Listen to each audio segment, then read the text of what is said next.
Question number 1 A fill in the blanks. त्यातील first आहे the greatest index of the variable in the given polynomial is called the dash of the polynomial. दिलेल्या polynomial मधील जे variable असतं त्या व्हेरिएबलचा जो ग्रेटेस्ट इंडेक्स असतो म्हणजे सगळ्यात मोठा इंडेक्स जो असतो त्याला त्या पॉलिनॉमियलचा आपण काय म्हणतो? Yes, degree of the polynomial. Okay नाही. सो इथे आन्सर येणार आहे डिग्री. नेक्स्ट आहे in a percentage bar graph all bars are of height dash unit. Percentage bar graph आपण अभ्यासलेला आहे. त्या बार ग्राफ मध्ये जे सगळे बार्स असतात त्यांची हाईट किती ठेवत असतो आपण? 100 युनिट. सो इथे येणार आन्सर 100. नेक्स्ट आहे if 2m + 7 is equal to 9 while m is equal to dash. खूप इझी आहे. आपल्याला हे इक्वेशन सॉल्व्ह करायचे आणि m ची व्हॅल्यू फाइंड आउट करायची आहे. सो कशा प्रकारे आपण m ची व्हॅल्यू फाइंड आउट करणार? आन्सर इथे 1 आलेला आहे. कशा प्रकारे 1 आलेला आहे ते आपण समजून घेऊयात. हे पहा, हे इक्वेशन आहे की नाही. आता हा जो 7 आहे त्या 7 ला आपण इक्वल टू च्या राईट हँड साईडला पाठवणार. सो राईट हँड साईडला जाते वेळी तो मायनस मध्ये चेंज होणार. सो 9 - 7 किती झाले? 2. So 2m is equal to किती? 2. आता m ची व्हॅल्यू फाइंड आउट करायची आहे म्हणून या 2 ला आपण पाठवून देऊयात इक्वल टू च्या राईट हँड साईडला. इथे मल्टिप्लिकेशन मध्ये आहे, तो जेव्हा त्याची साईड चेंज करणार तेव्हा तो डिव्हिजन मध्ये चेंज होणार. सो कशा प्रकारे येणार? m is equal to 2 divided by 2. 2 ने 2 ला डिवाइड केल्यानंतर काय आन्सर येतं? 2 1 जार 2. So m is equal to 1. पाहिलं कशा प्रकारे 1 आलेली आहे m ची व्हॅल्यू. खूप इझी आहे. चला नेक्स्ट पाहूयात. Point A correspond two point P is denoted as. आता 2 पॉइंट्सचा करस्पॉन्डन्स आपल्याला शो करायचा आहे. मग तो कशा प्रकारे आपण शो करतो? आठवलं का तुम्हाला? हे पहा, अशा प्रकारे करतो की नाही. Point A corresponds to point P. चला नेक्स्ट पाहूयात. बी मॅच द फॉलोइंग. 2 ग्रुप दिलेले आहेत, आपल्याला मॅच करायचंय. सो 15p³ काय आहे? 2 ब्रॅकेटमध्ये l + b आहे का? नाही. मोनोमियल आहे? येस, मोनोमियल आहे. आणि हे पण येणार नाही कारण हा मीनचा फॉर्म्युला आहे, मीन फाइंड आउट करण्याचा. सो फर्स्टचा आन्सर येणार आहे मोनोमियल. मीनचा हा फॉर्म्युला आहे मीन फाइंड आउट करण्याचा. सो येणार सी. त्यानंतर पेरिमीटर ऑफ रेक्टँगलचा पेरिमीटर फाइंड आउट करण्याचा हा फॉर्म्युला आहे 2 ब्रॅकेटमध्ये l + b. क्वेश्चन नंबर 1 मधील C state whether the following statements are true or false. त्यातील फर्स्ट आहे the average is also known as arithmetic mean. Yes, this statement is true. ॲव्हरेजलाच आपण arithmetic mean म्हणतो किंवा mean म्हणतो. So हे statement true आहे. नेक्स्ट आहे in SSS test 3 angles are congruent. आता हे पहा, इथे कोणती टेस्ट दिलेली आहे? एस म्हणजे काय? Side. So side side side. तुम्हाला आठवतंय ना, व्हिडिओमध्ये मी तुम्हाला सांगितलं होतं. सो SSS टेस्ट म्हणजे काय? तर 3 साइड्स कॉन्ग्रुएंट आहेत. मग इथे काय दिलेलं आहे? In SSS test 3 angles are congruent. So हे स्टेटमेंट कसं आहे? फॉल्स आहे. नेक्स्ट आहे 21m² divided by 7m is equal to 3m. आता हे जे डिव्हिजन आहे पॉलिनॉमियलचं ते करेक्ट आहे का ते आपल्याला सांगायचंय. चला तर मग समजून घेऊयात की हे डिव्हिजन करेक्ट आहे का.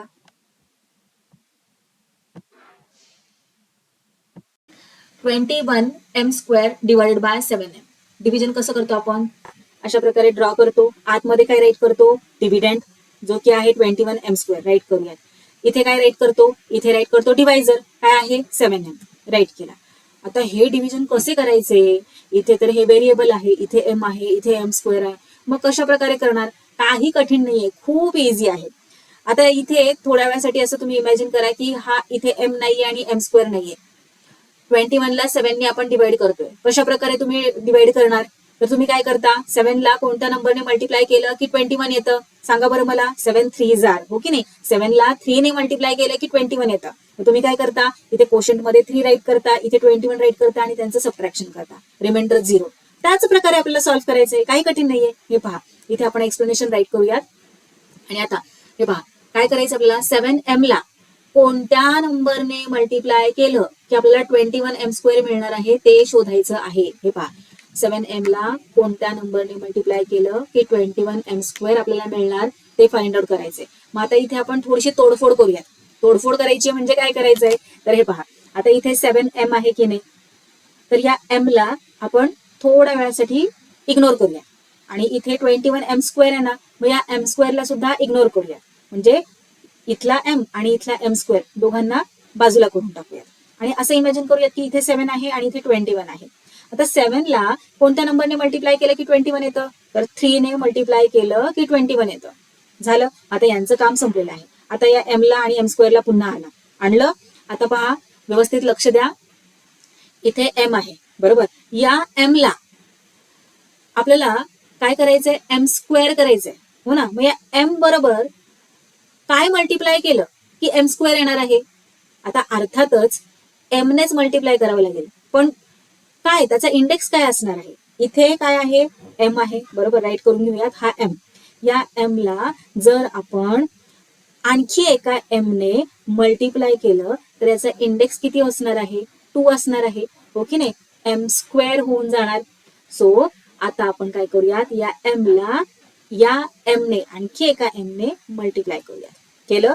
हे पहा, 7m इंटू 3m केलं की आपल्याला काय मिळणार आहे, 21m². सो इथे मग कोशंट मध्ये काय राईट करणार आपण, 3m राईट करूयात. 3m आणि इथे राईट करूयात 21m². सबट्रॅक्शनचं साईन. आणि आता सबट्रॅक्ट करा. 21m² मधून 21m² सबट्रॅक्ट केल्यानंतर 0 रिमाइंडर. आला की नाही आन्सर. पाहिलं किती इझी आहे. आता हे पहा, आणखी एक सोपी मेथड सांगू का मी तुम्हाला. जेव्हा मोनोमियल बरोबर मोनोमियल डिवाइड होत असतो तेव्हा कशा प्रकारे करतात हे पहा. 21m² डिवाइडेड बाय 3m आहे बरोबर. मग याला आपण अशा प्रकारे राईट करून घेऊयात. 21m² divided by 7m. आता 21m² म्हणजेच काय आहे, 21 इंटू m इंटू m आहे बरोबर. Divide by 7m. 7m म्हणजे 7 इंटू m आहे. आता हे पहा, हा m आणि हा m इथे कट होऊन जाणार. आणि 7 ने 21 ला इझिली डिवाइड करू शकतो. 7 1 जार 7 and 7 3 जार येस 21. आता रिमेनिंग काय आहे, 3 इंटू m. 3 इंटू m म्हणजेच काय, 3m. झालं आपला आन्सर. पाहिलं. हे पहा, मग जेव्हा कधी अशा प्रकारे तुम्हाला क्वेश्चन दिला जातो, मोनोमियल असतं, त्याला डिवाइडेड बाय मोनोमियल असतं, मग तेव्हा तुम्ही अशा प्रकारे सुद्धा फार इझिली तुमचा आन्सर फाइंड आउट करू शकता. तुम्हाला जी मेथड सोपी वाटते ती मेथड तुम्ही यूज करायची आहे. चला नेक्स्ट क्वेश्चन पाहूयात आता आपण.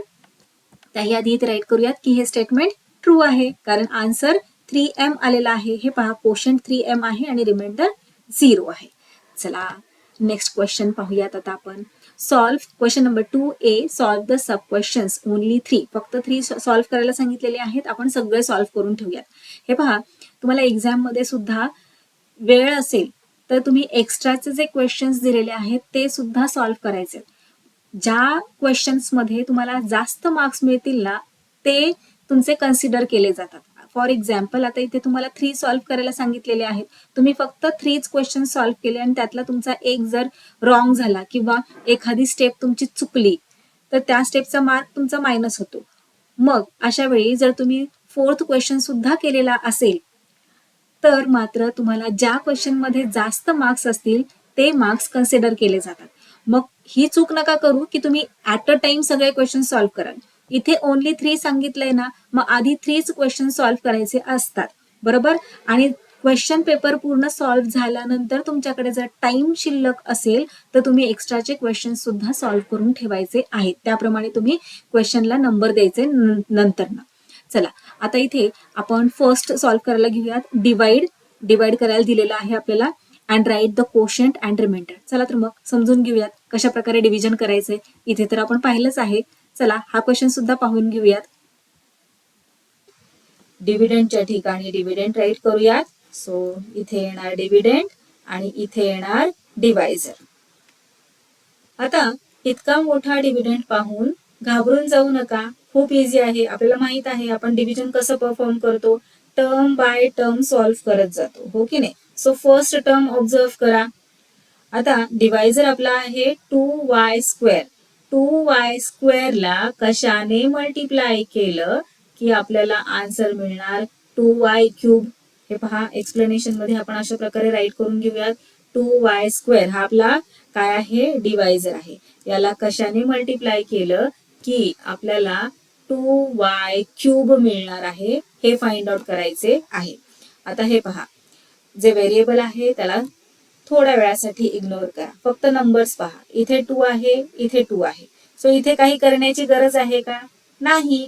2 ला जर आपण 1 ने मल्टिप्लाय केलं तर 2 येतं. सो आपण इथे राईट करून घेऊया 2 1 जार 2. ओके, म्हणजे कन्फ्युजन होणार नाही. हा 1 नाही राईट केला तरीही चालणार आहे.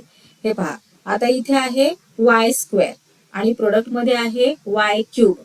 वाय स्क्वेअरला जर आपण वाय ने मल्टिप्लाय केलं तर आपल्याला वाय क्यूब मिळतं. ओके नाही? हे पहा, वाय स्क्वेअरला जर वाय ने मल्टिप्लाय केलं तर आपल्याला काय मिळतं? वाय क्यूब मिळतं. सो इथे काय येणार आहे? वाय. झालं. 2y स्क्वेअरला जर आपण y ने मल्टिप्लाय केलं तर प्रोडक्ट आपल्याला मिळतं 2y क्यूब. सो इथे राईट करूयात y. मी तुम्हाला म्हटलं होतं ना, हा 1 नाही राईट केला तरीही चालतो. सो इथे येणार 2y क्यूब. सबट्रॅक्शन करूयात, रिमाइंडर 0. आता नेक्स्ट टर्म काय आहे? 4y square. खाली घेऊयात, प्लस 4y स्क्वेअर. आता डिवायझर आपला आहे 2y स्क्वेअर. 2y स्क्वेअरला कशाने मल्टिप्लाय केल्यावर आपल्याला 4y स्क्वेअर मिळणार? तर हे पहा, आधी आपण जे व्हेरिएबल्स आहेत ते इग्नोर करूयात. नंबर्स पहा, 2 ला कशाने मल्टिप्लाय केलं की 4 मिळणार आहे. 2 ला 2 ने मल्टिप्लाय केल्यावर 4 मिळतं ना. सो इथे राईट करूयात 2. आता इथे आहे वाय स्क्वेअर आणि इथे सुद्धा आहे वाय स्क्वेअर.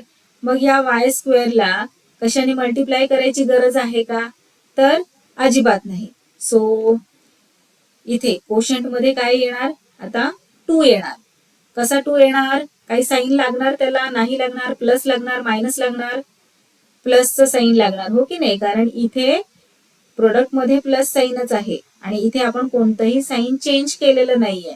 सो इथे साईन लागणार +2 आणि इथे येणार -4y स्क्वेअर. आता इथे आपण मायनस का राईट केलं? कारण आपण सबट्रॅक्टच करत असतो की नाही.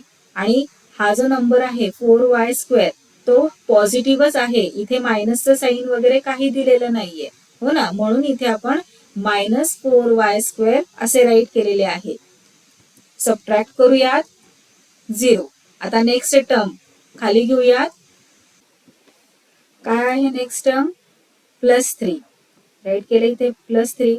आता आपला डिवायझर आहे 2y स्क्वेअर. 2y स्क्वेअरला कशाने मल्टिप्लाय केलं की आपल्याला 3 मिळणार आहे ते फाइंड आउट करायचंय. सो 2y स्क्वेअरला कशाने मल्टिप्लाय केल्यानंतर ना आपल्याला 3 मिळेल हे पाहायचं आहे. पहा बरं, 2 ला कशाने मल्टिप्लाय केलं की आपल्याला 3 मिळतं? असा कोणताच नंबर नाहीये की ज्याने आपण मल्टिप्लाय केल्यानंतर आपल्याला 2 ला मल्टिप्लाय केल्यानंतर आपल्याला प्रोडक्ट 3 मिळेल, हो की नाही? असा नंबर आपण शोधूच शकत नाही. म्हटल्यावर इथेच आपले डिव्हिजन आता आपण थांबवूयात. इथे +3 हा काय झाला? रिमाइंडर झालेला आहे आणि y +2 हे काय आहे? कोशंट आहे या क्वेश्चनचे. सो राईट करूयात कोशंट आणि रिमाइंडर. कोशंट y +2 आणि रिमाइंडर आलेला आहे 3. Find the average of given numbers 60, 50, 54, 46, 50. या नंबर्सचा ॲव्हरेज आपल्याला फाइंड करायचा आहे. ॲव्हरेजच्या ऐवजी ते आपल्याला म्हणू शकतात की अर्थमॅटिक मीन फाइंड आउट करा किंवा असं सुद्धा म्हणू शकतात find the mean of the given numbers. Average, arithmetic mean म्हणजे सगळ्या याचा अर्थ एकच, ॲव्हरेज. आलं लक्षात? सो हे जे आपल्याला किती नंबर्स दिलेले आहेत 1 2 3 4 5 5 नंबर्सचा ॲव्हरेज आपल्याला फाइंड आउट करायचा आहे. ॲव्हरेज कसा फाइंड आउट करतो हे तुम्हाला माहित आहे. या सगळ्या नंबर्सची टोटल डिवाइडेड बाय किती नंबर्स आहेत? 5 नंबर्स आहेत ना, मग डिवाइडेड बाय 5 आपण करत असतो. चला समजून घेऊयात आता आपण की कशा प्रकारे आपल्याला ॲव्हरेज फाइंड आउट करायचा आहे. ॲव्हरेज इज इक्वल टू, काय आहे ॲव्हरेजचा formula? Average is equal to sum of all scores divided by total number of scores. Sum of all scores, हो की नाही? सो फर्स्ट स्कोर काय आहे? 60, सेकंड 50, थर्ड 54, फोर्थ 46 आणि fifth 50 divided by total number of scores. Total number of scores किती आहे? 5. Right केलं. चला ऍडिशन करा. हे पहा, इथे ऍडिशन केल्यानंतर सम आपल्याला काय मिळालेला आहे? 260. राईट करूया तिथे 260. खाली काय येणार आहे? Divided by 5. 260 ला 5 ने डिवाइड करा. 5 1 जार 5, 5 5 जार 25, 26 मधून 25 सबट्रॅक्ट केल्यानंतर 1 रिमेनिंग राहतं. मग 1 0 किती झाले? 10, 5 2s are 10. ओके, सो इथे आन्सर काय आलेला आहे 52. थर्ड क्वेश्चन पाहूयात. Solve the following equation 2m + 7 = 9. आता अशा टाईपचे क्वेश्चन्स आपण कोणत्या चॅप्टरमध्ये अभ्यासलेले आहेत? Chapter number 12, equation in one variable, right? Practice set 12.1 मध्ये आपण हा क्वेश्चन सॉल्व्ह केलेला आहे. जर तुम्हाला काही डिफिकल्टीज असतील किंवा समजायला कठीण वाटत असेल तर त्या व्हिडिओची लिंक मी इथे देणार आहे आय बटन मध्ये, तुम्ही जाऊन तो व्हिडिओ पाहू शकता. आता आपण समजून घेऊयात की हा क्वेश्चन आपण दोन वेगवेगळ्या पद्धतीने कशा प्रकारे सॉल्व्ह करू शकतो. 5 ब्रॅकेटमध्ये x - 3 = 3 ब्रॅकेटमध्ये x + 2. खूप इझी आहे. हे सुद्धा आपण दोन्ही मेथड्सने पाहूयात कशा प्रकारे सॉल्व्ह करायचं आहे. इक्वेशन ऍज इट इज इथे राईट करून घेतलं. सगळ्यात आधी आपल्याला काय करायचंय? मल्टिप्लाय होत आहेत की नाही ब्रॅकेट्स, सो आधी मल्टिप्लिकेशन करून घेऊयात. 5 × x, बरोबर. त्यानंतर ना मायनसचा साइन आणि 5 × 3, सो 5 3s are 15. असं आपल्याला हे आधी सॉल्व्ह करून घ्यायचंय.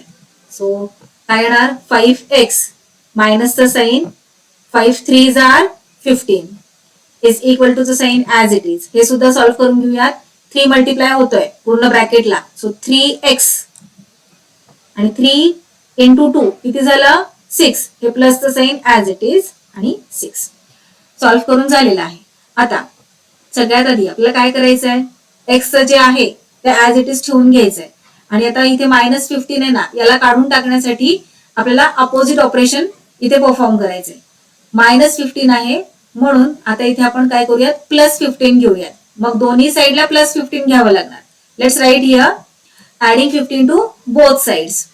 So 5x - 15 as it is write केलं आणि ऍड करायचंय 15. ऍड का करायचंय? हे पहा, इथे मायनसचं साइन, इथे प्लसचं साइन, म्हटल्यावर काय सबट्रॅक्शन. मग 15 मधून 15 गेला, 0 राहिला.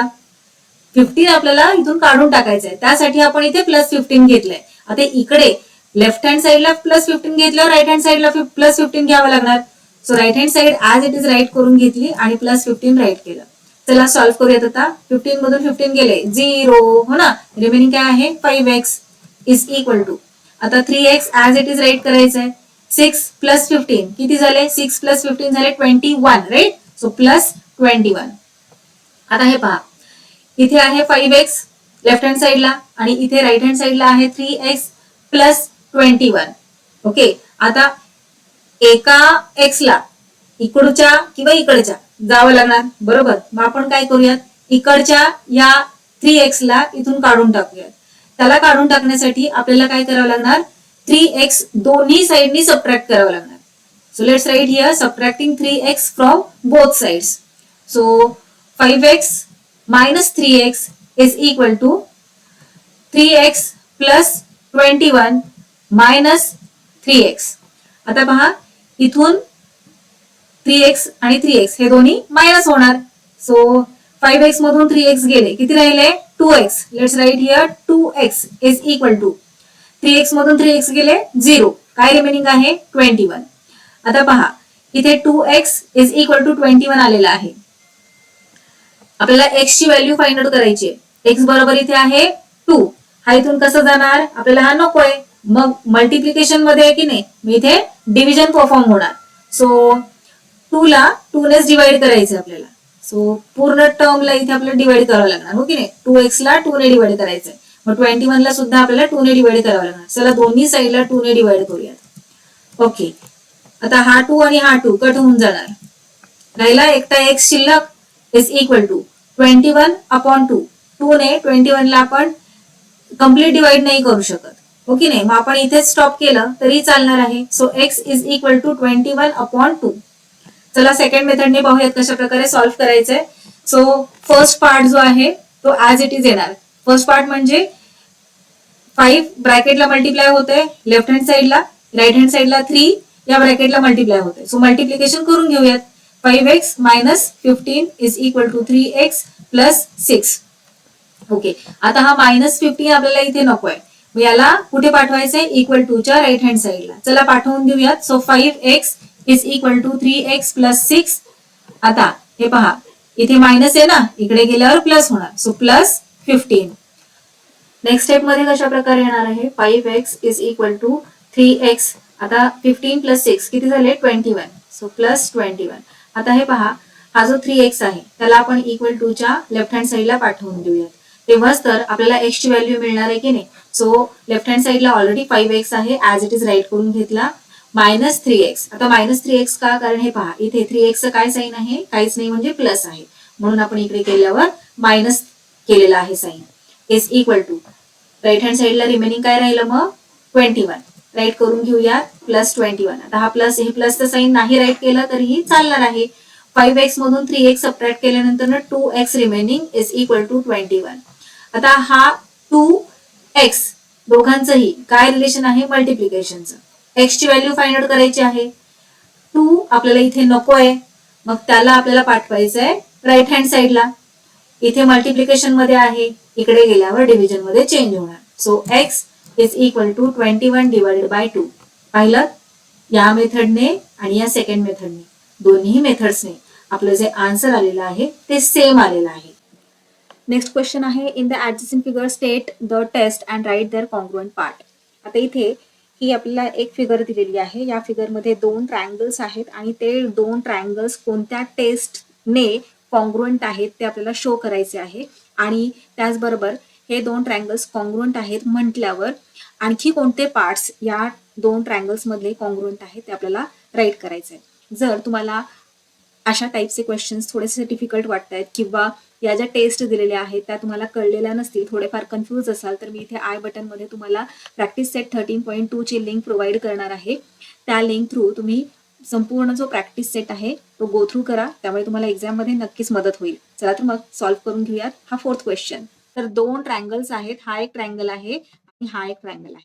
ओके, आणि काही आयडेंटिकल मार्क्स दिलेले आहेत. ते आयडेंटिकल मार्क्स शो करतात की त्या दोन्ही ट्रायंगल्स मधील ते पार्ट्स कॉन्ग्रुएंट आहेत.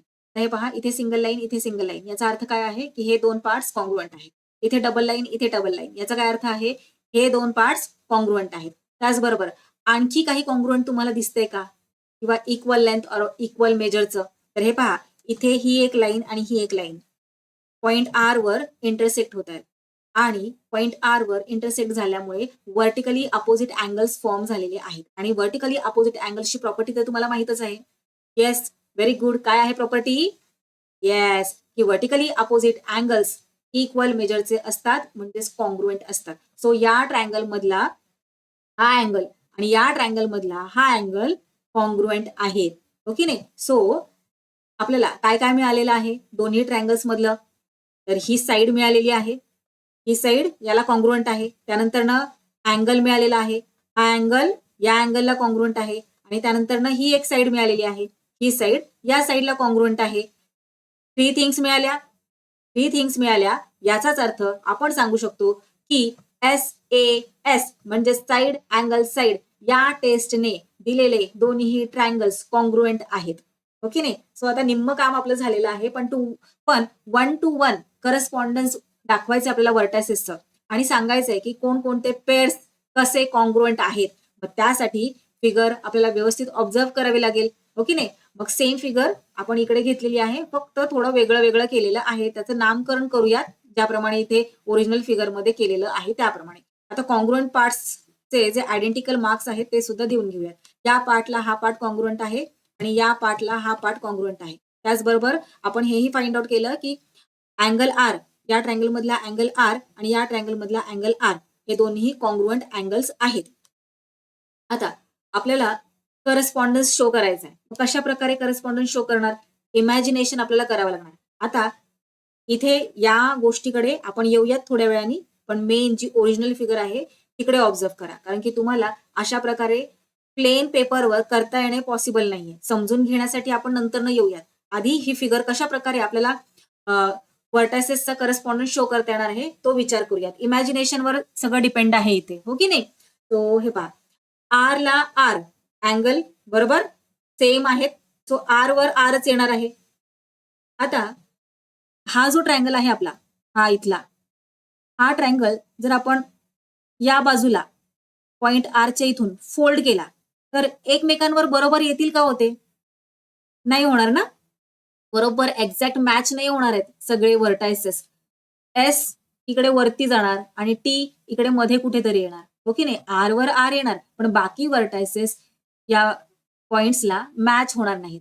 मग याला असं फोल्ड करून तर जमणार नाही. त्याचबरोबर मग काय करता येईल बरं? हे पहा, आपल्याला पॉइंट्स तर मॅच करायचे असतात, पण पॉइंट्स मॅच करते वेळी जे आयडेंटिकल मार्क्स दिलेत ना, त्यांना सुद्धा मॅच करायचं. म्हणजे मॅचिंग करणं खूप इझी जातं. हे पहा, आता आयडेंटिकल मार्क्सला मॅच करण्यासाठी आपल्याला काय करावं लागेल? या फिगरला इकडे या बाजूला असं घेऊन जावं लागणार. ही लाईन या लाईनला मॅच करता येईल. पण मग आर वर आर येणार नाही. आर कुठे जाईल? पी वर जाईल. आपल्याला आर वरच पाहिजे. हो की नाही? मग त्यासाठी आपल्याला ही जी फिगर आहे, या फिगरला थोडंसं खालच्या बाजूला चेंज करावं लागणार. म्हणजे फोल्ड करावं लागणार. एक पलटी द्यावी लागेल. एस ला घ्यावं लागेल खाली आणि टी ला घ्यावं लागेल वरती. आलं का लक्षात? हा जो व्हर्टेक्स एस आहे त्याला खालच्या बाजूला इमॅजिन करा आणि या व्हर्टेक्स टी ला वरच्या बाजूला इमॅजिन करा. इमॅजिन केलं? आता हे जे मार्क आलेलं आहे ते बरोबर याच्यावर येईल आणि हे जे मार्क आलेलं आहे ते बरोबर यावर येईल. नाही कळालं? चला या फिगर थ्रू आपण समजून घेऊयात. हे पहा, इथे आपण जर इकडे शिफ्ट केलं तर पी वर आर येतोय. आपल्याला पी वर आर हवाय का? नाही. आर वरच आर हवा आहे. तरच व्हर्टेक्स मॅच होणार आहेत ना. सो मग त्यासाठी काय करूयात, याला थोडंसं असं येस पलटी मारली आणि हे पहा, पी वर टी आलेला आहे, आर वर आर आला. आता याला खाली फोल्ड करा. हे पहा, बरोबर आलेला आहे. हो ना? सिंगल लाईनवर सिंगल लाईन, डबल लाईनवर डबल लाईन आणि प्रत्येक पॉइंट हा व्यवस्थित मॅच झालेला आहे. सो तुम्हाला जेव्हा प्लेन पेपरवर अशा प्रकारे फिगर दिली जाते, तेव्हा इमॅजिन करायचंय तुम्ही, की कशा प्रकारे आपण सगळे व्हर्टेक्स मॅच करू शकतो आणि कसं इमॅजिन करायचंय तेही मी तुम्हाला आता सांगितलेलं आहे. आलं का लक्षात? आपल्याला पॉइंट्स तर मॅच करायचेच आहेत, पण फक्त पॉइंट्स बघून चालणार नाही, तर आयडेंटिकल मार्क्स सुद्धा त्याच्याबरोबर पाहायचे. म्हणजे गोष्टी सोप्या होऊन जातील. चला, आता हे जे 2 ट्रायंगल्स आहेत, त्यांना इथे आपण त्यांचं नाव राईट करून घेऊया. ट्रायंगलचं नाव राईट करते वेळी आपल्याला व्यवस्थित नाव राईट करायचं आहे. म्हणजे पुढच्या गोष्टी आपल्याला सोप्या जातात. माहित आहे तुम्हाला. आता इथे पॉइंट पी चा करस्पॉन्डिंग पॉइंट काय आहे? टी आहे. आताच आपण पाहिलं. पॉइंट आर चा करस्पॉन्डिंग पॉइंट आरच आहे आणि पॉइंट क्यू चा करस्पॉन्डिंग पॉइंट आहे एस. आपल्या सोयीसाठी इथे आपण खाली राईट करून घेऊयात. Point P corresponds to point T, point R corresponds to point R आणि point Q corresponds to point S. हे पहा, आता ट्रायंगलचं नाव राईट करते वेळी कसं राईट करणार? Triangle P R Q, P R Q. चला इकडे राईट करूयात. Triangle P R Q and काय येणार? Triangle T R S, T R S. आता कोणत्या साइड्स कॉन्ग्रुएंट आहेत? तर पी आर आणि आर टी. पण नाव राईट करते वेळी व्यवस्थित सिक्वेन्स नुसार आपल्याला नाव राईट करायचंय साइड्सचं. त्यामुळे कशी साईड आपण राईट करतोय हे पहा. आधी पी आर घेतलं की नाही, मग नावामध्ये पी आर कुठे आहे? 1, 2. सेकंड अँगल मध्ये पाहायचंय 1, 2. सो टी आर म्हणायचंय. Congruent to side T R. Next angle.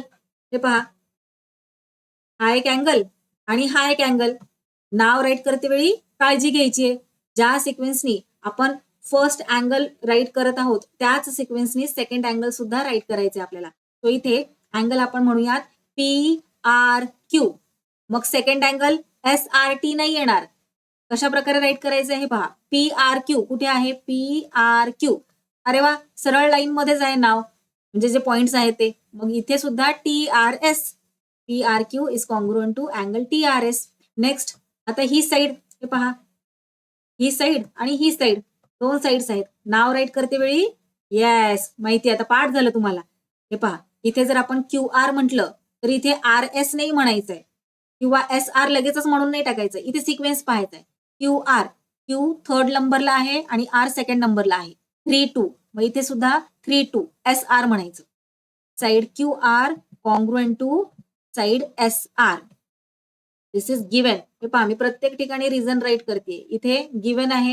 हे व्हर्टिकली अपोजिट अँगल्स आहेत आपण पाहिलं आणि हे सुद्धा गिवन आहे. आता या 3 गोष्टी आपल्याला मिळाल्यात. काय काय मिळालं? Side, angle, side. ओके नाही, साइड, अँगल, साइड. यानुसार आपण सांगू शकतो की हे दोन्ही ट्रायंगल्स कॉन्ग्रुएंट आहेत. राईट करूयात. So triangle P Q R is congruent to triangle T R S. Reason write करायचं आहे SAS टेस्ट. आता 3 पार्ट्स आपल्याला कॉन्ग्रुएंट मिळालेले आहेत. रिमेनिंग 3 पार्ट्स राईट करायचे आहेत आपल्याला. तो चला राईट करून घेऊयात. हे पहा, आता इथे ही साईड PQ आपल्याला दिलेली नाहीये. त्या 2 साइड्स आपण ऑलरेडी राईट केलेल्या आहेत, हो की नाही? साईड PQ बद्दल दिलेली नाहीये. So side PQ is congruent to side ST. पण आपण साईड PQ इथं म्हटलं, हे पहा, साईड PQ म्हटलं तर त्याचा सिक्वेन्स पाहायचा आहे. फर्स्ट आणि थर्ड, हो की नाही? मग सेकंड ट्रायंगल मध्ये सुद्धा फर्स्ट आणि थर्ड, मग TS येणार. So side PQ is congruent to side TS. Reason write करायचंय, corresponding sides of congruent angle. Next, आता एक अँगल आपल्याला मिळालेला आहे. आता हा वाला अँगल आणि हा वाला अँगल हे आपल्याला शो करायचंय. सो चला, अँगल QPR, हा QPR याचा कॉन्ग्रुएंट अँगल आपल्याला सांगायचा आहे. मग कॉन्ग्रुएंट अँगल असंच आपल्याला सांगता येत नाही ना, कठीण जातं थोडं, म्हणून सिक्वेन्स पाहायचा आहे. हे पहा, काय म्हटलंय आपण? QPR म्हटलंय की नाही? तो QPR म्हणजे थर्ड, फर्स्ट आणि सेकंड आहे, हो की नाही? तो थर्ड, फर्स्ट आणि सेकंड. तो ST and R. Let's write here angle STR. Angle QPR is congruent to angle STR. त्यानंतर न हा वाला अँगल Q, काय नाव लिहिलं आपण? PQR. पहा बरं इथे, PQR म्हणजे फर्स्ट, थर्ड अँड सेकंड. मग सेकंड ट्रायंगल मध्ये सुद्धा तसा सिक्वेन्स घ्यायचा आहे, first, third and second. So TSR. Let's write here congruent to TSR. इथे रिझन राईट करायचंय, corresponding angles of congruent angles. Question number 2A, solve the following. Only 2, फक्त 2 इथे तुम्हाला सॉल्व करायला सांगितलेले आहेत, पण आपण हे सगळे सॉल्व करणार आहोत. So first question, in the following table number of trees planted in the year 2016 and 2017 in 4 towns is given.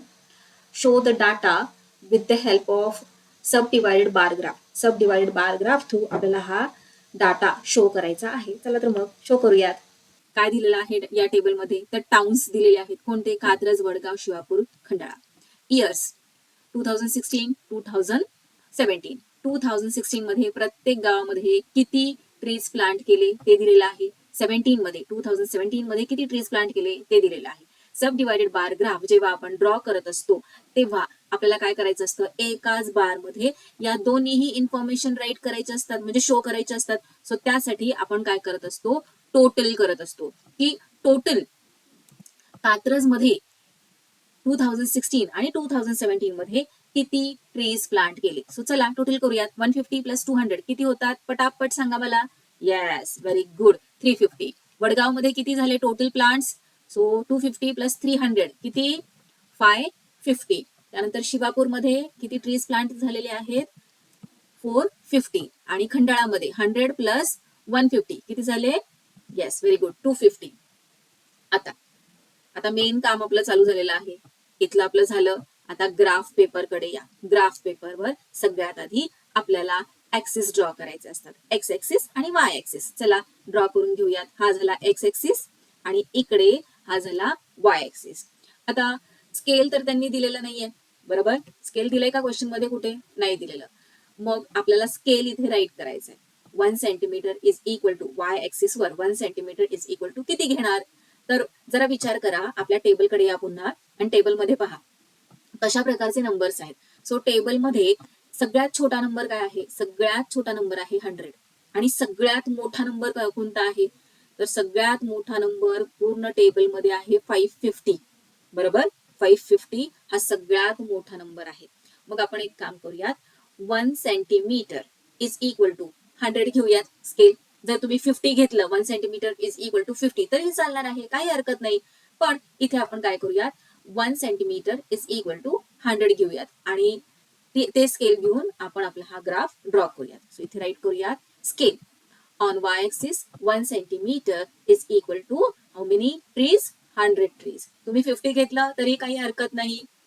So हा जो इंटरसेक्टिंग पॉइंट आहे तो काय असणार आहे? वाय ऍक्सिस वर आपण काय शो करतोय? नंबर ऑफ ट्रीज, म्हणून इथे राईट केलं number of trees. Intersecting point दोन्ही ऍक्सिसचा त्याला घ्यायचं 0.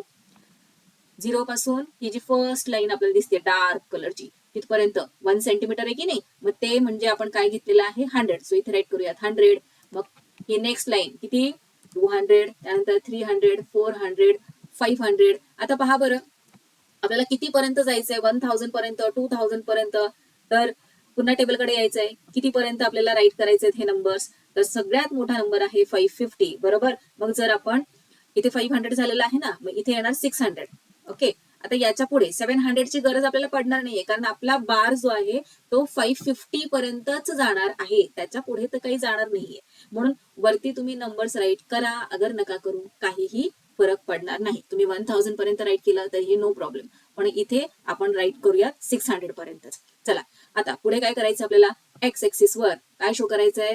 येस, एक्स एक्सिस वर आपल्याला टाउन शो करायचंय. सो चला इथे राईट करूयात टाउन. आणि कोणते कोणते दिलेले आहेत तर कात्रज, वडगाव, शिवापूर, खंडाळा. राईट करा इथे कात्रज, शिवापूर, वडगाव, शिवापूर आणि खंडाळा. ओके, आता कात्रजचं टोटल किती आहे 350. 350 कुठे आहे तर हे पहा इथे ही लाईन जी आहे ती आहे 300 ची बरोबर, आणि ही जी लाईन आहे ती आहे 400 ची. या दोन्ही लाईन्सच्या मधली जी थोडीशी डार्क, इतर लाईन्स पेक्षा थोडीशी डार्क असते ती असते त्याच्या मिडल मधली लाईन. हो की नाही. हे पहा ही ही किती कोणती लाईन आहे ही आहे हे पहा इथे 300 इथे 400, मग ही जी मिडलची लाईन आहे ती असणार आहे 350 ची. तर 350 ची कसं काय तर मी तुम्हाला या आधी सुद्धा सांगितलेलं आहे क्वेश्चन नंबर 1 जेव्हा आपण सॉल्व्ह करत होतो तेव्हा. आता हे पहा इथे 1 सेंटीमीटर इज इक्वल टू आपण काय घेतलेलं आहे 100 घेतलेलं आहे बरोबर. 1 सेंटीमीटर म्हणजे 10 मिलीमीटर्स, पण आपण 1 सेंटीमीटर इज इक्वल टू 100 घेतलेलं आहे. म्हणून 10 इक्वल पार्ट्स असल्यामुळे आपण 100 ला कशाने डिवाइड करणार 10 ने. सो हे पहा जर इथे 200 असलं तरी 10 ने, की कोणताही नंबर असला तरी 10 नेच तुम्हाला डिवाइड करायचंय. सो 100 ला 10 ने जर आपण डिवाइड केलं तर रिमेनिंग किती राहतात म्हणजे आन्सर काय येतं. इथला 10 गेला 1 खाली डिनॉमिनेटर मधला 10 मधला 10 गेला 1 10 जार 10. सो प्रत्येक जी लाईन आहे ना ती 10 ट्रीज ची आहे. सो 0 नंतरची जी एकदम तुम्हाला लाईन दिसत आहे ती आहे 10 ट्रीज. मग त्यानंतरची 20, 30, 40, 50, 60, 70, 80, 90 अँड 100. सो ही जी मधली लाईन येणार आहे ती येणार आहे 50 ची. येते लक्षात. चला आय होप तुम्हाला कळत आहे. आता हे पहा 300 आणि हे 400 आणि हे यांच्या मधली जी लाईन आहे ती आहे व्हेरी गुड 50 ची म्हणजे 350 ची. सो चला आपण इथून अशा प्रकारे बार ड्रॉ करूयात. आता आपण हा टोटलचा बार ड्रॉ केलेला आहे 350. आता काय करायचं आपल्याला 2016 मध्ये कात्रज मध्ये किती ट्रीज प्लांट झालेले आहेत तर 150 ट्रीज प्लांट झालेले आहेत बरोबर. सो इथे 150 कुठे येणार इथे आहे 100.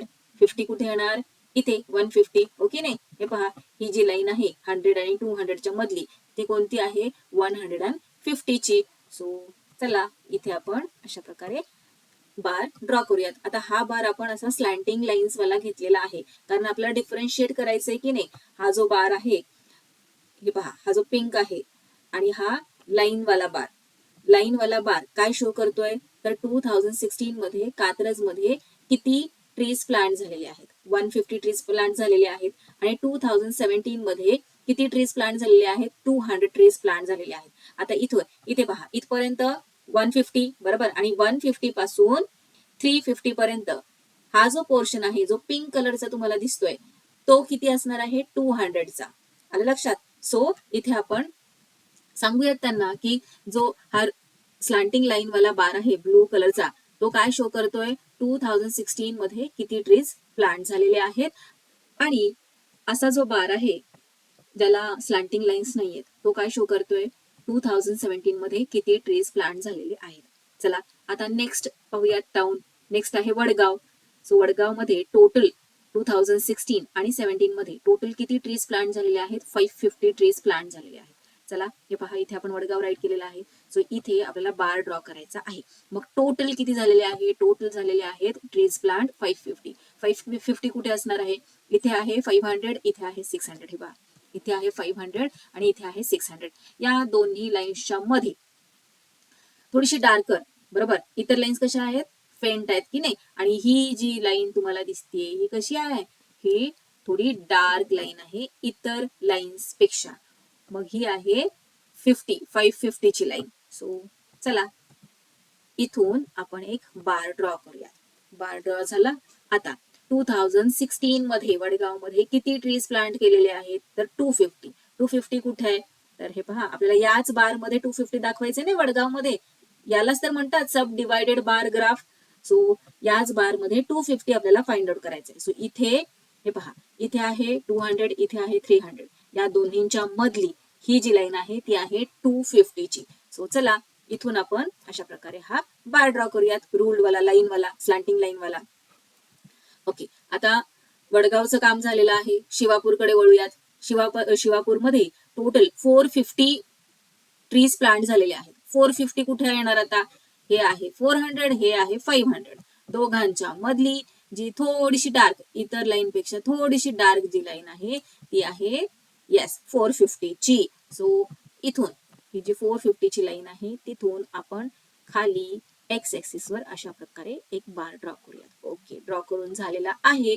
आता शिवापूर मध्ये 2016 मध्ये किती ट्रीज प्लांट झालेले आहेत तर 200. 200 कुठे आहे हे पहा, ही जी लाईन आहे, हे पहा, ही जी लाईन आहे ही आहे 200 ची लाईन. किती इझी आहे.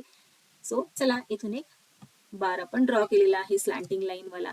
आता खंडाळ्याकडे वळूयात. खंडाळामध्ये टोटल 250 ट्रीज प्लांट झालेले आहेत.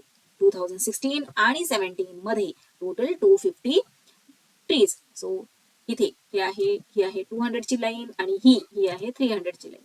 दोघांच्या मधली जी थोडीशी डार्क इतर लाईन्स पेक्षा, हे पहा, ही थोडीशी डार्क आहे ना लाईन इतर लाईन्स पेक्षा. सो ही आहे 250 ची लाईन. चला तर मग बार ड्रॉ करूयात.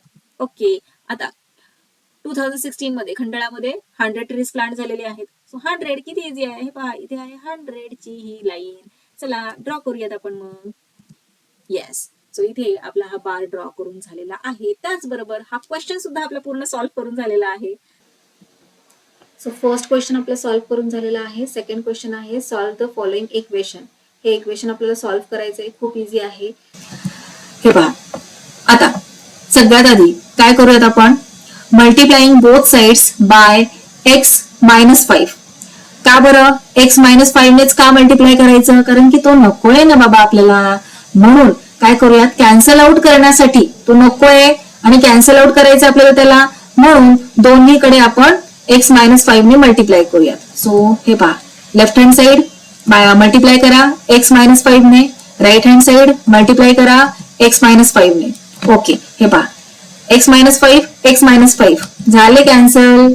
ओके, आता इथे काय रिमेनिंग आहे, X minus 9 is equal to, आता इथे मात्र आपल्याला मल्टिप्लिकेशन परफॉर्म करावं लागेल. याचा डिनॉमिनेटर काहीच नाही म्हणजे 1 आहे, हो ना.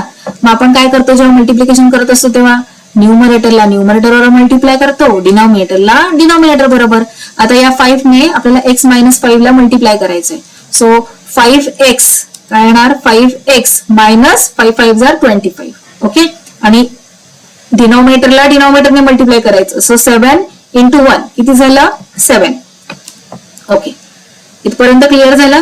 आता हा 7 नकोय आपल्याला, बरोबर, हा नकोय म्हटल्यावर दोन्ही साईडला डिव्हिजन मध्ये आहे ना, दोन्ही साईडला मग मल्टिप्लिकेशन मध्ये टाकायचं त्याला. चला मल्टिप्लाय करूया दोन्ही साईडला. So multiplying both sides by 7, x minus 9 into 7 is equal to, इथे right hand side as it is write केलं, मल्टिप्लाइड बाय 7. ओके, आता 7 into x 7x minus 9 into 7, 9 into 7 किती झाले 63 is equal to sign as it is इथे येणार आणि त्याही आधी पहा हा 7 आणि हा 7 इथे कट होऊन जाणार, हो ना. रिमेनिंग जे आहे ते ऍज इट इज राईट करूयात, is equal to 5x minus 25. आता हे पहा, हे आपण तुम्हाला कळावं त्यासाठी या एक्स्ट्राच्या स्टेप्स मी करून तुम्हाला दाखवल्यात. पण हीच गोष्ट खूप सोपी होऊ शकते जर तुम्ही हे समजून घेतलं की अशा प्रकारे दोन फ्रॅक्शन्स आपल्याला दिले जातात. लेफ्ट हँड साइडला एक दिलं जातं आणि राईट हँड साइडला एक दिलं जातं. तेव्हा आपल्याला सिम्पली काय करायचंय, क्रॉस मल्टिप्लिकेशन करायचंय. काय करायचंय, क्रॉस मल्टिप्लिकेशन. हे पहा कशा प्रकारे करायचंय, ऍज इट इज मी इथे राईट करून घेतले इक्वेशन. क्रॉस मल्टिप्लिकेशन म्हणजे एक्स मायनस 9 ला 7 ने मल्टिप्लाय करायचे, एक्स मायनस 5 ला 5 ने मल्टिप्लाय करायचे. हे पहा अशा प्रकारे मल्टिप्लिकेशन करा बरं. काय येणार answer? 7x minus 63, 9 into 7 63 is equal to sign. आता 5 into x 5x मायनस चा साइन, 5 5 जार 25. हे पहा, हे आणि हे दोन्ही स्टेप्स सेम आल्या. कळालं तुम्हाला? इतकं सोपं आहे. सिम्पली क्रॉस मल्टिप्लिकेशन करायचं आहे. ओके, या स्टेप्स तुम्ही अवॉइड केल्या तरीही चालणार आहे, पण या आन्सर पर्यंत, या स्टेप पर्यंत आपण कसं काय पोहोचतो ते मला तुम्हाला एक्सप्लेन करायचं होतं, म्हणून या सगळ्या स्टेप्स मी तुम्हाला सांगितल्या. ओके, आता हे पहा, आता यापुढे कशा प्रकारे आपण सॉल्व्ह करणार. सगळ्यात आधी लेफ्ट हँड साइड पहा. -63 आपल्याला नकोय, बरोबर. मग -63 आपल्याला नकोय म्हटल्यावर इथे आपण काय करतो? ऍड करतो, हो की नाही? अपोजिट ऑपरेशन परफॉर्म करतो. So let's write here adding 63 to both sides. Left hand side as it is write केली, त्यामध्ये 63 ऍड केला. Right hand side as it is write केली, त्यामध्ये 63 ऍड केला. आता 63 सबट्रॅक्ट होणार, बरोबर. 0 रिमेनिंग राहणार. सो लेफ्ट हँड साइडला कोण आहे आता शिल्लक? फक्त 7x आहे. Is equal to right hand side पहा बरं, 5x ऍज इट इज येणार. इथे आहे मायनसचा साइन, इथे आहे प्लसचा साइन, म्हणजे सबट्रॅक्शन करावं लागतं आपल्याला. सो 63 मधून 25 सबट्रॅक्ट केल्यानंतर ना रिमेनिंग राहतं 38, आणि साइन कोणतं येतं? मोठ्या नंबरचं. मोठा नंबर आहे 63, सो प्लस 38 येणार इथे आन्सर. ओके, आता पुढे कशा प्रकारे करतो आपण? तर नेक्स्ट स्टेप मध्ये हे पहा, आपल्याला काय करावं लागणार आहे आता नेक्स्ट स्टेप मध्ये? इथला जो 7x आहे तो ऍज इट इज आपल्याला इथेच ठेवावा लागणार, ओके नाही? इथून त्याला कॅन्सल आउट करून चालणार नाही. राईट हँड साइडला इथे 2 थिंग्स आहेत, मग या 5x ला आपण इथून कॅन्सल आउट करूयात, बरोबर. याला इथून कॅन्सल आउट करण्यासाठी इथे प्लस साइन आहे की नाही याचा, मग सबट्रॅक्ट करूयात. 5x सबट्रॅक्ट करूयात दोन्ही साइड मधून. So let's write here subtracting 5x from both sides. Left hand side as it is write करा, त्याच्यामधून 5x सबट्रॅक्ट करा. Right hand side as it is write करा, त्यामधून 5x सबट्रॅक्ट करा. आता हे पहा, 7x मधून 5x सबट्रॅक्ट केल्यानंतर ना 2x रिमेनिंग राहतात. इज इक्वल टू 5x आणि 5x कॅन्सल आउट होणार, बरोबर. रिमेनिंग 38. आता पहा, एक्सच्या सगळ्यात जवळचा 2 याची वेळ आलेली आहे जाण्याची, बरोबर. दोघांचं रिलेशन आहे मल्टिप्लिकेशनचं. मग या 2 ला घालवण्यासाठी आपल्याला 2 ने त्याला डिवाइड करावं लागणार, तेव्हाच तो इथून जाणार. मग दोन्ही साईडला डिवाइड करावं लागतं, तुम्हाला माहित आहे. चला तर मग दोन्ही साईडला डिवाइड करूयात. 2x divided by 2 is equal to 38 divided by 2. 2 cancel झाला, x एकटा शिल्लक राहिलेला आहे पहा. आता 38 ला 2 ने डिवाइड करा. 2 1 जार 2, बरोबर. 2 ने 3 ला डिवाइड केल्यानंतर ना 1, 3 मधून 2 सबट्रॅक्ट केल्यानंतर ना 1 इथे राहतो. 1 8 18 झाले, आणि 2 9 जार 18. So x is equal to काय आलेला आहे? 19 आपलं इथे आन्सर आलेला आहे. आता ही झाली फर्स्ट मेथड. चला सेकंड मेथड पाहूयात. सेकंड मेथड मध्ये equation as it is write करून घेतलं. तुम्हाला माहित आहे क्रॉस मल्टिप्लिकेशन आपल्याला करायचं आहे. सो हे मी आता पुन्हा तुम्हाला एक्सप्लेन करत नाही. इथे आपलं क्रॉस मल्टिप्लिकेशन करून झालेलं आहे. सेकंड मेथड मध्ये आपल्याला जे जे नको असतं त्याला आपण इक्वल टूच्या दुसऱ्या साईडला पाठवून देतो. आता इथे 63 आपल्याला नको आहे, मग त्याला दुसऱ्या साईडला पाठवून देऊयात. सो इथे मायनस आहे ना, साइड चेंज करेल तेव्हा प्लस मध्ये चेंज होतं. So 7x as it is write केलं, 63 नको आहे, is equal to right hand side as it is write केली, आणि याला इकडे पाठवतोय -63 ला. सो इथे काय येणार? +63. 7x as it is write केलं, is equal to 5x as it is. आता हे पहा, इथे आहे मायनस, इथे आहे प्लस. मायनस प्लस सबट्रॅक्शन करावं लागतं. सो 63 मधून 25 सबट्रॅक्ट केल्यानंतर ना 38 आपल्याला आन्सर मिळतं. साइन कोणतं देणार? मोठ्या नंबरचं. काय आहे? प्लस. सो +38. आता व्यवस्थित ऑब्झर्व करा. आता कोण नकोय तुम्हाला? आपल्याला एका साईडला x हवा आहे, ओके नाही? या साईडला x हवा आहे. मग इथून जर आपण सगळंच गायब केलं तर इकडे कोण राहणार? दोन्ही साईडला पाहिजे ना आपल्याला, म्हणून काय करूयात, आता आपल्याला हा 5x नकोय, मग या 5x ला टाकूयात इकडे. So 7x as it is write केला, 5x इकडे जेव्हा येईल तेव्हा इथे प्लस आहे की नाही, इकडे minus, is equal to 38. 7x मधून 5x सबट्रॅक्ट करा, 2x रिमेनिंग राहतात, इज इक्वल टू 38. आता कोण नकोय, एक्सच्या सगळ्यात जवळचा कोण, हा 2, हा नकोय ना. सो इथे मल्टिप्लाय होतोय एक्स बरोबर, इकडे गेल्यावर डिव्हिजन मध्ये चेंज होणार. So x is equal to 38 divided by 2. Division perform करा, डिव्हिजन केल्यानंतर आपल्याला आन्सर मिळतं 19. So x is equal to काय आलेला आहे आन्सर 19. नेक्स्ट क्वेश्चन आणि या सॅम्पल प्रॅक्टिस सेट मधला last question. Sudhir's present age is 5 more than 3 times the age of Viru. Anil's age is half the age of Sudhir. If the ratio of the sum of Sudhir's and Viru's age to 3 times Anil's age is 5:6, then find Viru's age. अरे बापरे, हे काय दिलंय, सुधीर, वीरू, अनिल. चला, या तिघा मुलांचं दिलेलं आहे की नाही, या तिन्ही मुलांना आपण इथे घेऊयात, बोलवूयात आणि आता काय काय दिलं या सगळ्यांबद्दल ते पुन्हा एकदा समजून घेऊयात. सुधीर्स प्रेझेंट एज, हा सुधीर आहे, त्याचं प्रेझेंट एज काय आहे, 5 more than 3 times the age of Viru. 5 more than, so more than आहे म्हणून इथे आपण राईट करूयात 5 plus 5. 5 more than 3 times the age of Viru. 3 times the age of Viru. विरूचं एज तर दिलेलंच नाहीये, बरोबर. मग विरूच्या एजला आपण घेऊयात एक्स. पुन्हा एकदा रीड करूयात, 5 more than 3 times the age of Viru. सुधीरचं जे एज आहे ते 5 more than 3 times the age of Viru. विरूचा आहे एक्स, एक्सच्या 3 टाइम्स, सो एक्स इंटू 3, बरोबर. एक्स इंटू 3 म्हणजेच 3x झाले, प्लस 5 रेट करून घेऊयात. मग सुधीरचं एज 3x प्लस 5. आलं लक्षात. विरूचं एज एक्स घेतलं आपण, सुधीरचं त्यानुसार मग 3x प्लस 5. पुढे काय दिलंय ते पाहूयात. Anil's age is half the age of Sudhir. आता अनिलचं जे एज आहे ते सुधीरच्या हाफ आहे. सुधीरचं काय आहे एज, 3x प्लस 5 आणि याच्या हाफ अनिलचं एज आहे, म्हणून इथे राईट करूयात half of Sudhir's age. So half into 3x plus 5. मग आता एवढं कळालं का तुम्हाला, विरूचं एक्स, सुधीरचं 3x प्लस 5 आणि अनिलचं हाफ इंटू 3x प्लस 5. आपण याला जरा आणखी सॉल्व्ह करून घेऊयात बरं. हे पहा, आता इथे मल्टिप्लिकेशन आहे की नाही दोघांचं, 1/2 इंटू 3x प्लस 5. चला मल्टिप्लिकेशन करून घेऊयात. न्यूमरेटरला न्यूमरेटर बरोबर मल्टिप्लाय करायचं, डिनॉमिनेटरला डिनॉमिनेटर पण बरोबर. पण इथे डिनॉमिनेटर तर नाहीच आहे, पण आपल्याला माहित आहे जिथे डिनॉमिनेटर नसतो तिथे 1 डिनॉमिनेटर असतो. चला मग मल्टिप्लाय करून घेऊयात. 1 इंटू 3x प्लस 5 काय येणार, 1 ने कोणत्याही नंबरला मल्टिप्लाय केल्यानंतर तो नंबर ऍज इट इज येतो. So 3x plus 5. डिनॉमिनेटर मध्ये 2 इंटू 1 किती, 2. ओके, सो हे झाले अनिलचे एज. इतकं कळालं.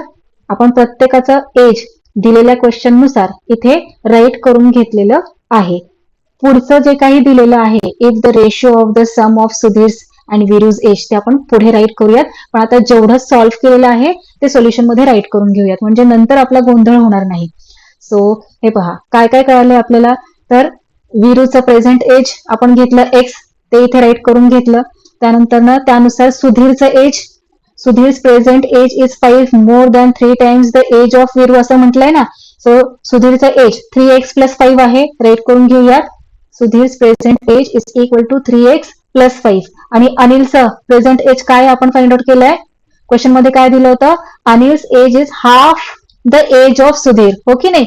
मग इथे राईट करूयात, Anil's age is half the age of Sudhir दिलाय. सो अनिलचं एज काय येणार, मग इथे आपण फाइंड आउट केलंय, काय येणार आहे 3x प्लस 5/2 राईट करून घेतलं.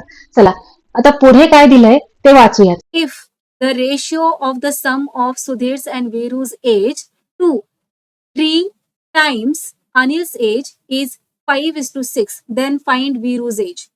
आता हे पहा, व्यवस्थित समजून घ्या. इथे रेशिओ दिलेला आहे 5:6. रेशिओलाच आपण प्रपोर्शन फॉर्म मध्ये राईट करत असतो. तुम्हाला माहित आहे कसं राईट करतो, 5/6, हो की नाही. आता 5 म्हणजे काय आहे, 5 म्हणजे आहे हे पहा, 5 म्हणजे काय आहे, सम of Sudhir's and Viru's age. आणि 6 म्हणजे काय आहे 3 टाइम्स अनिल्स एज. हो की नाही. तो आपण काय करूयात 5 म्हणजे सम ऑफ सुधीर आणि वीरूज एज आहे. मग त्याला अपॉन काय आहे 3 times Anil's age. Anil's age आहे इथे. हे पहा अशा प्रकारे आपण इथे राईट करूयात म्हणजे तुम्हाला जास्त चांगल्या प्रकारे कळणार आहे. According to the given condition sum of Sudhir's age plus Viru's age दिलेलं आहे. Sudhir's age plus Viru's age upon काय येणार आहे अपॉन येणार आहे 3 टाइम्स अनिल्स एज. ओके नाही 3 times Anil's age is equal to 5:6 दिलेला आहे. यालाच आपण प्रपोर्शन फॉर्म मध्ये अशा प्रकारे राईट करतो. 5 म्हणजेच सम of Sudhir's age plus Viru's age आणि 6 म्हणजेच 3 टाइम्स अनिल्स एज. सुधीरचं एज काय आहे 3x प्लस 5. वीरूचं एज काय आहे x. चला मग यांच्या जागी आपण ते राईट करून घेऊयात व्हॅल्यू सबस्टिट्यूट करूयात. सो 3x प्लस 5 प्लस वीरूचं age x upon 3 times Anil's age. Anil's age काय आहे हे पहा 3x प्लस 5 अपॉन 2. हे 3 टाइम्स आहे. हे 3 टाइम्स आहे म्हटलं याला मल्टिप्लाय करावं लागेल 3 ने आपल्याला. चला मग इथे राईट करूयात. अनिलचं एज राईट केलं आणि 3 टाइम्स आहे ते म्हणून इंटू 3 इज इक्वल टू 5/6.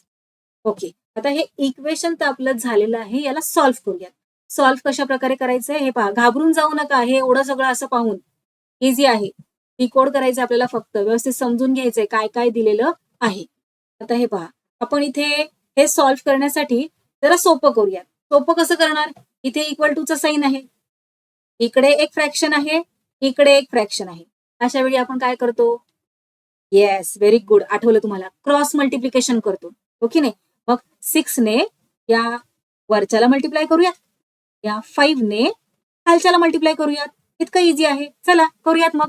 हे पहा अशा प्रकारे 6 इंटू इकडे न्यूमरेटर मध्ये काय आहे ते सगळं इकडे कॉपी करायचंय. सो हे पहा 3x plus 5 plus x is equal टूचं साइन.